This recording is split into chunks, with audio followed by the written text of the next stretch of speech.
we'll make more.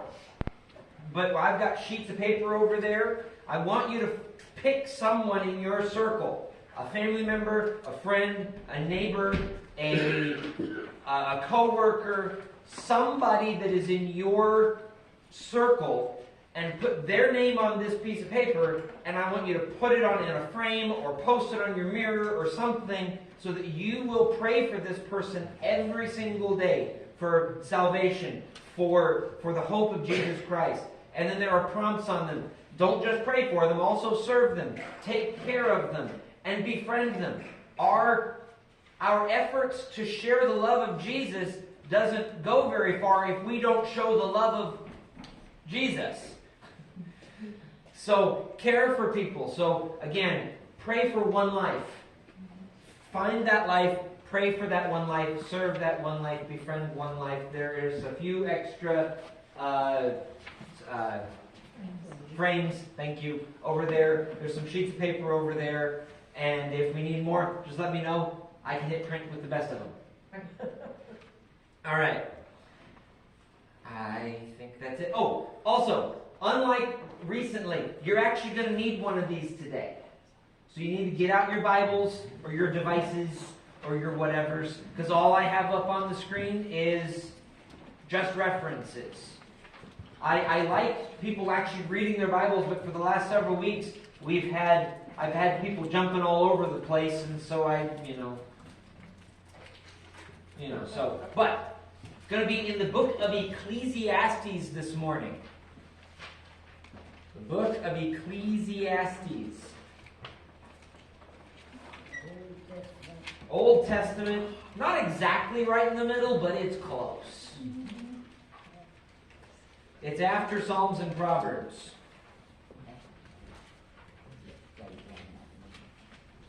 Now, I sent out a poll this week to some people I had on my phone. I wrote up a text. I didn't send it to any of you, since I knew you'd be here. But I wrote up this text, and I sent it to quite a few of my friends and co-workers and acquaintances I've had over the last while. And I asked, how would you answer this question? What is the meaning of life? What is the meaning of life? Most of us have a quick answer. But quick answers aren't always enough. There's depth that is needed. When life comes along and smacks you, you need something serious. It's a tough question.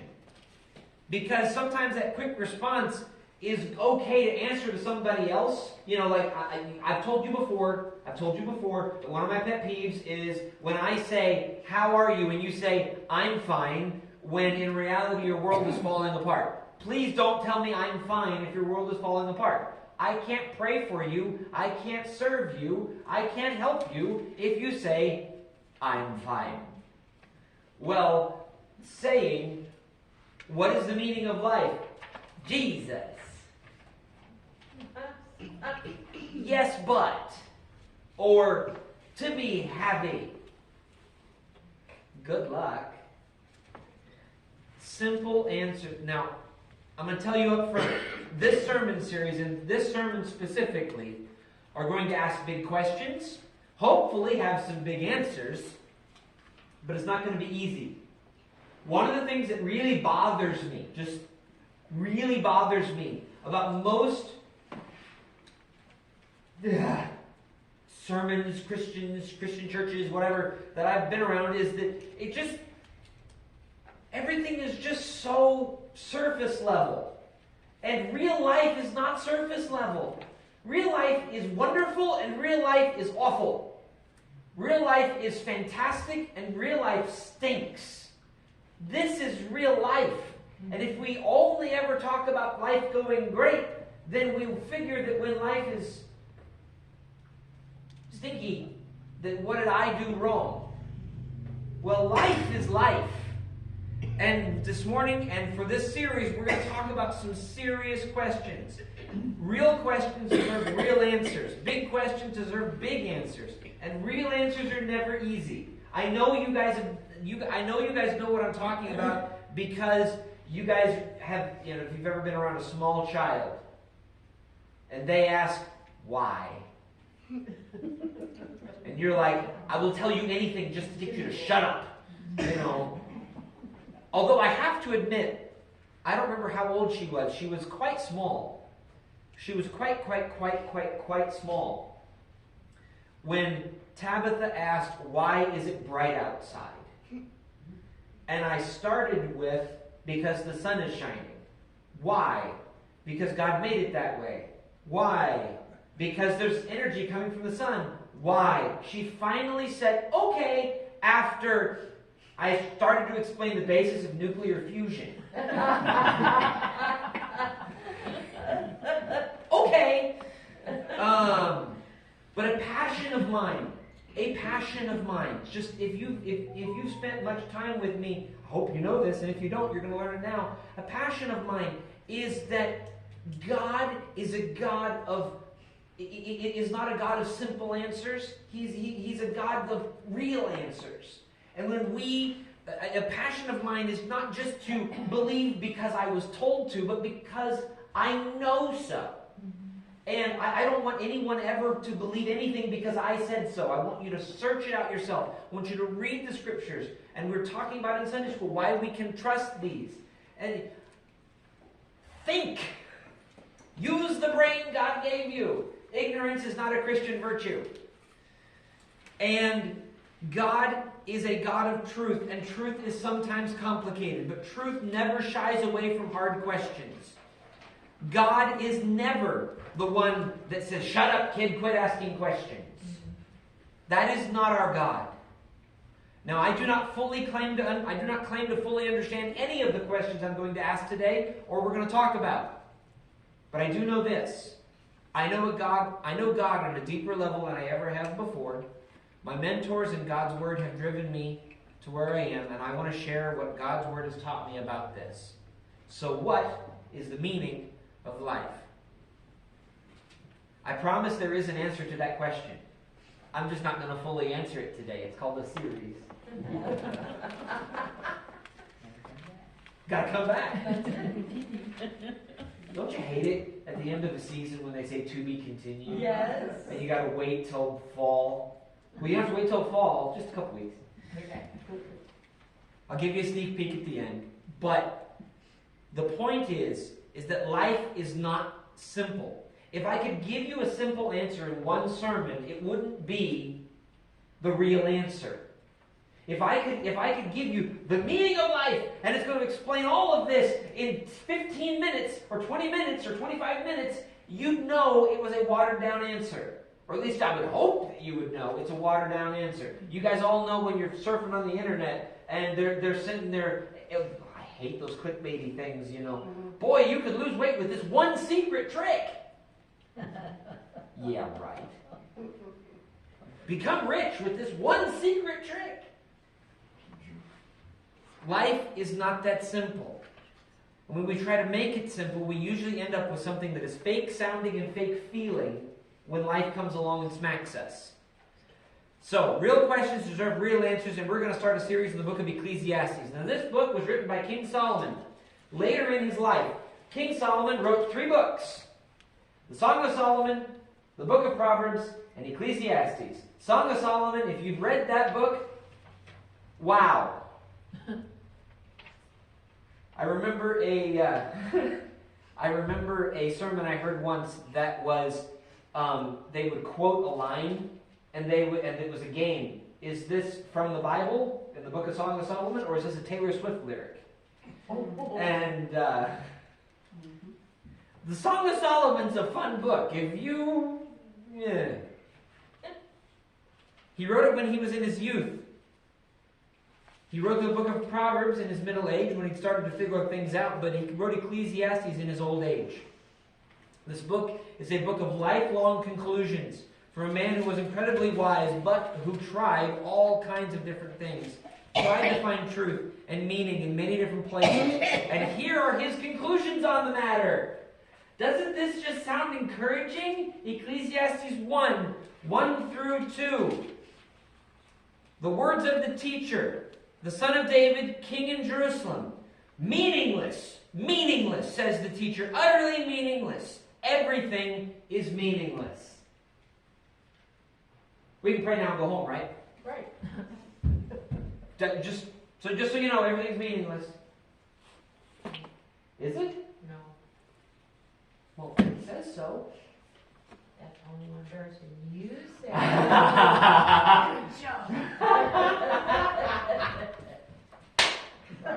I like it. So you gotta come back next week. That's right. For those of you who don't know, we had a Sunday school lesson a few weeks ago that I said you can make the Bible say anything you want if you read only one verse. And I said, say it with me, I do solemnly swear that I will never read just one verse. That's right.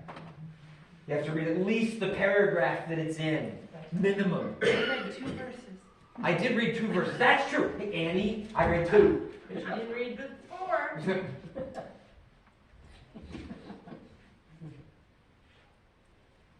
I have heard someone say once that Ecclesiastes reads like a suicide handbook.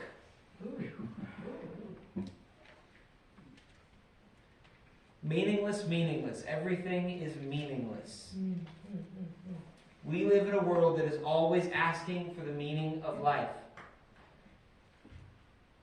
This is not new to our nation or to our time. All people everywhere for all time have asked what the meaning of life is. Without meaning, there is no purpose. Without purpose, then why am I here? I mean, if there's no meaning, why do I go do anything? If I don't go do anything, then why am I here? I might as well... You can wonder. See, again,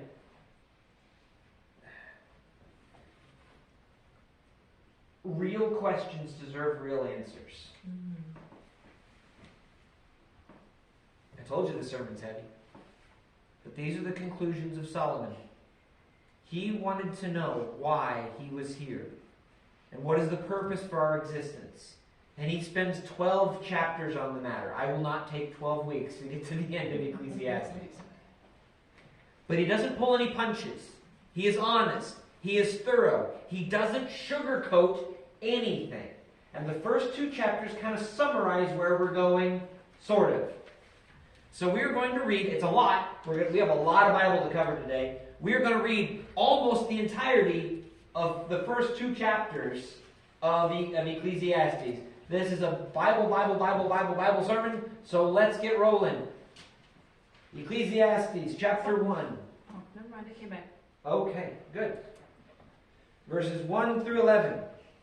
The words of the teacher, son of David, king in Jerusalem.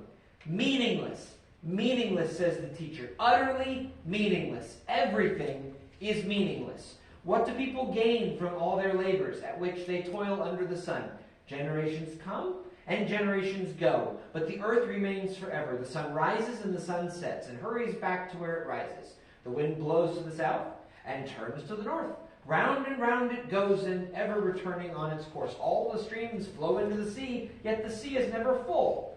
To the place where the streams come, and they return again. All things are wearisome, more than one can say. The eye never has enough of seeing, nor the ear its fill of hearing. What has been done will be done again. There is nothing new under the sun. Is there anything of which one can say, look, this is something new? It was here already, long ago. It was here before our time.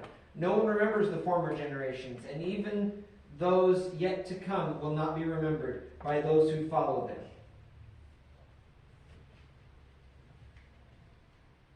I feel so encouraged, don't you? No. No one remembers the former generations, and even those yet to come will not be remembered by those who follow them. What a wonderful, encouraging message. Let's pray and go home. This is life. Nothing ever changes. Nothing's ever done.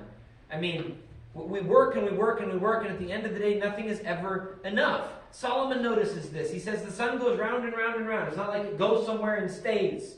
The water flows into the ocean, but the ocean's never full. Now, I mean, that's a good thing. Like, I'm glad the rains come. Like, I'm not trying to say anything, but what does it accomplish? The wind blows from one place to another. There's never a lack of air. It's not like the air is going somewhere. It's just moving. I hate mowing. Oh, I despise mowing. It's never done. It looks great for about 5 minutes. And then those darn Blades. dandelions, you mow them off and they're this high in 6 hours. But they're pretty. You can keep them. Eat them. So some people give up and they put rock. You know, I think that was one of the greatest things that out in when I visited out in Arizona. Some of them will just like dump water and try to get grass. I'm like, why? Some places were smart enough just to put rock and make that their lawn. But if I tried that, the weeds would still come through the rock, and I'd have to weed the rock. Get turf. Even if you do turf or if you concrete it, eventually what's going to happen to concrete? It's going to crack. And the weeds are going to come. The weeds are going to come through the crack. I mean, it just, there isn't any way. So what's the point? What's the point? It just goes round and round and round. What about learning new things? I love traveling. I love learning. But what ultimate purpose does it serve? Learning is great, but somebody else already knew it. What difference does it make? Even if I discover something new, was it really new? New to you. Even stuff that we have is updated versions of what was old. What is the point? I really like this quote I found. Said, here in this life, things are in perpetual flux, like the movements of a carousel. There is much noise and movement, but no real progress.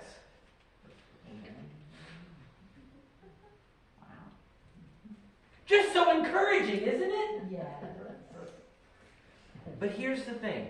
Where Solomon is going with this is that this is real life. This is real life. This is what our struggle looks like. What's the purpose for my life? Why am I here? What is the reason that I go through the pain and torment of life? If you tell me that you've never felt this, where I'll call you a liar. So please don't tell me that. Even if it only lasted a second, every one of us has wondered, why am I here? And well, apparently, one of the reasons I'm here is to go figure out why that is doing that. But I'll deal with that later. But even then, I fix it, TV will go out eventually. I mean, things go wrong. And it just never stays fixed. I remember I think it's a Pixar movie, The Incredibles, that I wish the world would just stay saved.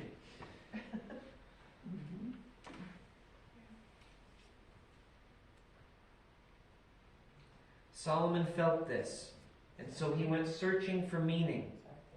And the rest of this book, the rest of the book of Ecclesiastes is a deep dive on this question. But the book starts out with a summary of the basic problems. First, Solomon said, everything is meaningless. But then he goes through and he talks about the various things that are meaningless. It's not up on the screen because, well, anyway. But chapter 1, verses 12 through 18. We're going to finish this chapter right now. Just in case it comes back, I'll hit the button. I, the teacher, was king over Israel in Jerusalem. I applied my mind to study and to explore by wisdom all that is done under the heavens. What a heavy burden God has laid on mankind. I have seen all the things that are done under the sun. All of them are meaningless, a chasing after the wind. What is crooked cannot be straightened. What is lacking cannot be counted. I said to myself, look, I have increased in wisdom, more than anyone who has ruled over Jerusalem before me. I have experienced much of wisdom and knowledge. Then I applied myself to understanding of wisdom, and also madness and folly. But I learned that this too is chasing after the wind. For with much wisdom come much sorrow. Right? And more knowledge, the more grief. Ooh. Ooh. Over and over, the Bible prompts us to gain wisdom. Now, wisdom's a good thing, but even human wisdom brings sorrow. Increased wisdom is frustrating. The more one knows of men's lives, the greater is the cause of his grief over the unsatisfactory nature of human endeavors. Meaning, the more you don't know, the more you think, well, maybe the answer to life is around that next bend. Maybe I will feel better once I graduate high school. Maybe I will find meaning once I get a job. Maybe I'll find meaning once I get that degree. Maybe I'll find meaning once I'm married. Maybe I'll find meaning once I have children. Maybe I'll find meaning once I have grandchildren. Maybe I'll find meaning once I have great-grandchildren. Maybe I'll have meaning when I'm no longer working and can do what I want. Well, then now what do I do with myself? What? No problem. But what is my meaning? I can do things, but what's the meaning? What's the point? I can go round and around, and again, I can mow every other week. Every other week. I can mow every week. Hopefully every other. My favorite lawn color is brown. I don't have to mow it. Anyway. The more you know, the less you can say that the answer to these most important questions is just around the corner. You start to figure out it's not. So Solomon said, well, if wisdom will not bring meaning, maybe pleasure and indulgence will. Chapter 2, verses 1 through 11. I said to myself, come now, I will test you with pleasure to find out what is good. But that also proved to be meaningless. Laughter, I said, is madness, and what does pleasure accomplish? I tried cheering myself with wine and embracing folly. My mind still guided me with wisdom. I wanted to see what was good for people to do under the heavens during the few days of their lives.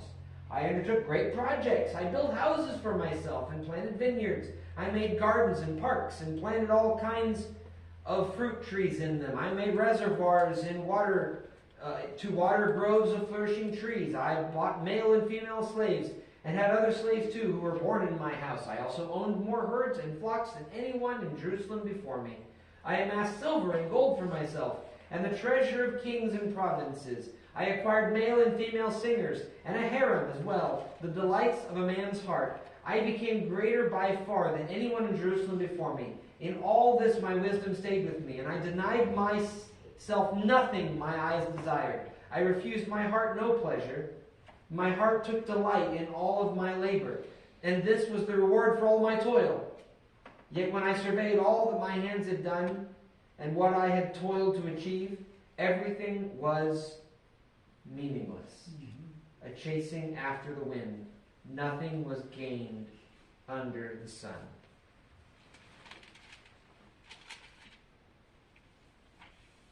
You know what? I'm not sure the last time I ever saw a verse that, one of those page-a-day calendars, the I don't think I've ever seen Ecclesiastes on the bottom. The encouraging words. Why?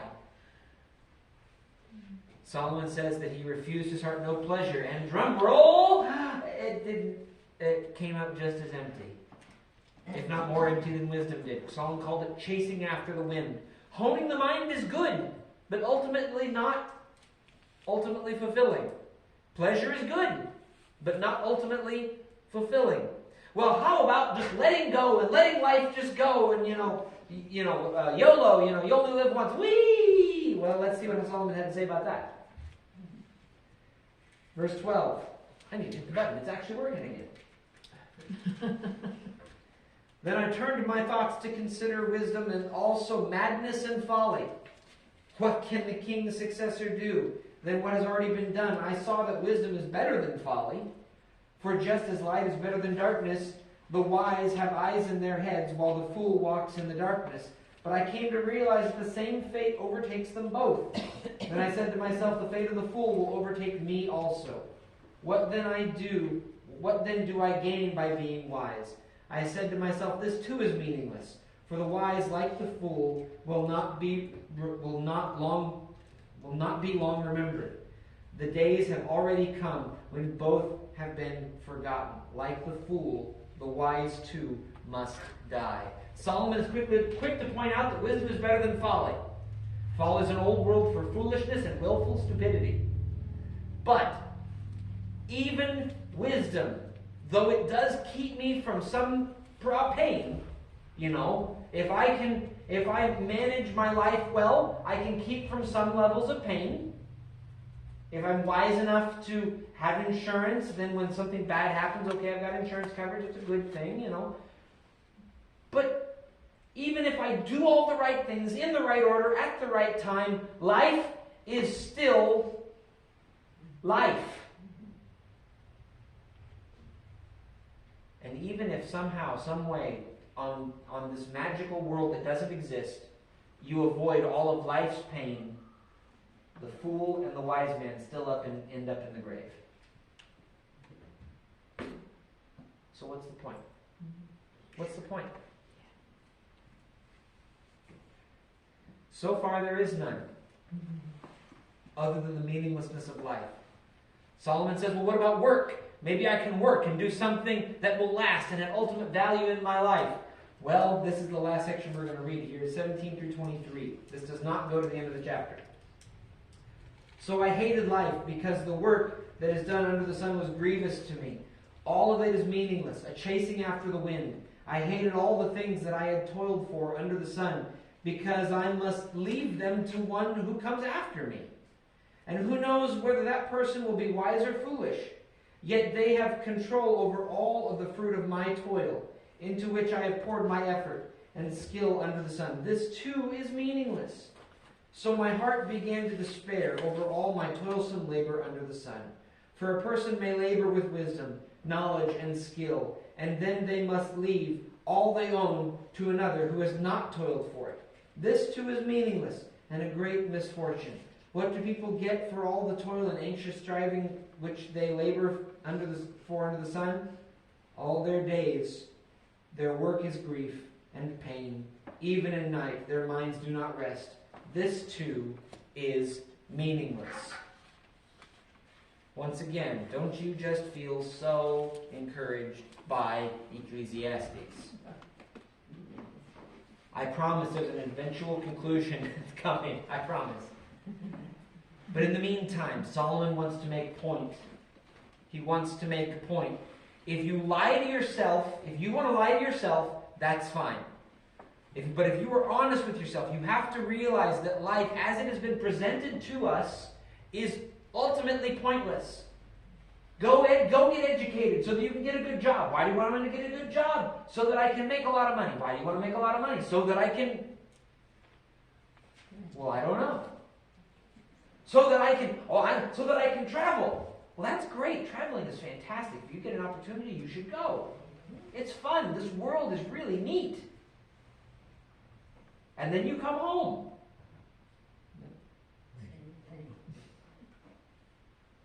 Well, I'm going to educate myself. I'm going to learn stuff. Boy, if you don't know this about me, I am a World War II history buff. I love it. It is fun. It's kind of scary, actually, some of the things that I've learned. And what does it change about my life?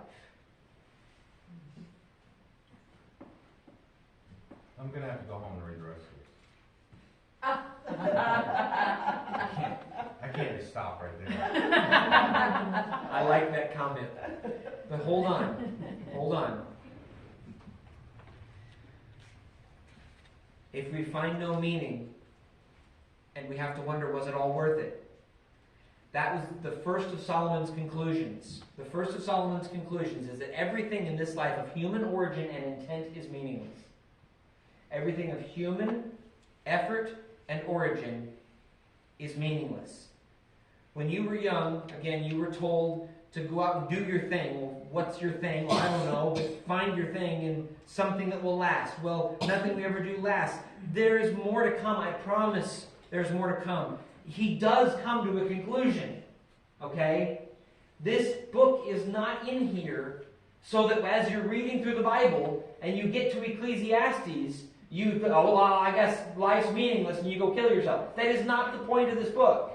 Okay? There is a conclusion, and I will give you a sneak peek, but I want you to sit there for a minute and realize what we have spent, or will spend, or might spend our time, effort, and money on is ultimately pointless. And as I said at the start of this message, these are big questions that it's so easy for us to ignore. Well, I don't want to deal with that, so I'm just going to ignore it. But then life comes along and smacks us, and we lose a family member, or we lose our job, or we get sued, or something. And now what's the point? What do I do with my life? What do I do with myself? Why am I here? But if you were to ask me, is this a depressing book? I have to say no. Even these first 2 chapters. Even what we've read so far. Because I find this book highly encouraging. Here's why. And I'm not just talking about the end. There's an end, I promise. There's a conclusion. Solomon's going somewhere. Okay? But even these first 2 chapters, it is possible I'm nuts. We can evaluate that later. But I don't think so. I actually find this part highly encouraging. Here is why. Has anyone dealt with some level of continuous pain, or a problem that you can't get fixed at your house, or whatever, and you ask doctors, you ask your friends, you ask the internet, or whatever, boy, if you want to knock out such and such a stain, just use this chemical on it, or whatever. And or you've got fruit flies, boy, this thing will take care of them, or whatever. And you try it, it doesn't work. Boy, I've got back pain, but if I just stretch this way, everything will be great. And you stretch this way, and I still got back pain. Isn't it frustrating to have someone in authority, a doctor, a friend, the internet, tell you that this will solve your problems, and then it doesn't? Isn't that so discouraging? Isn't that so frustrating? Or you start a diet and you gain weight? Isn't that discouraging?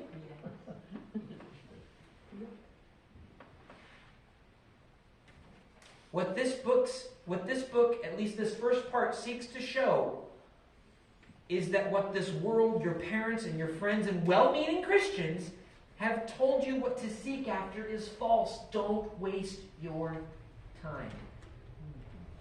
Don't put your hope in that next thing. I'm not against thingies. Thingies are great. I love thingies.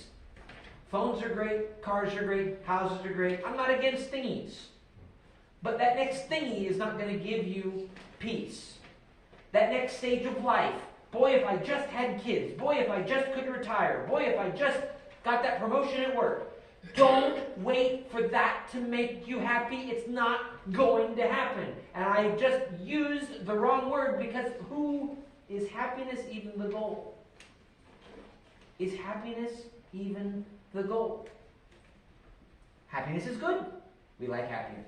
Pleasure is good. We like pleasure. Wisdom is good. We like wisdom.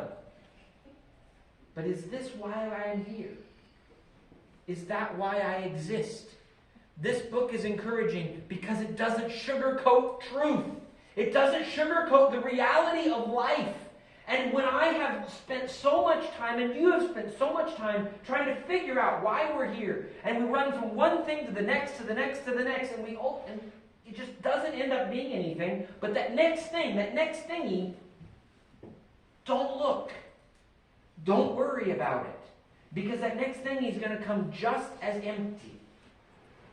Don't waste your time. Don't waste your effort. Because there is meaning to life. There is meaning. It does exist. Same bat time, same bat channel next week.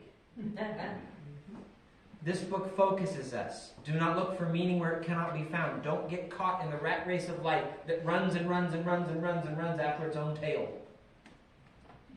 Don't waste your effort probing the depth of an empty hole. So my underlined sentence, if I can get the thing to go, and I can't. So my underlined sentence is, don't look for meaning in the things of man, for they will come to nothing.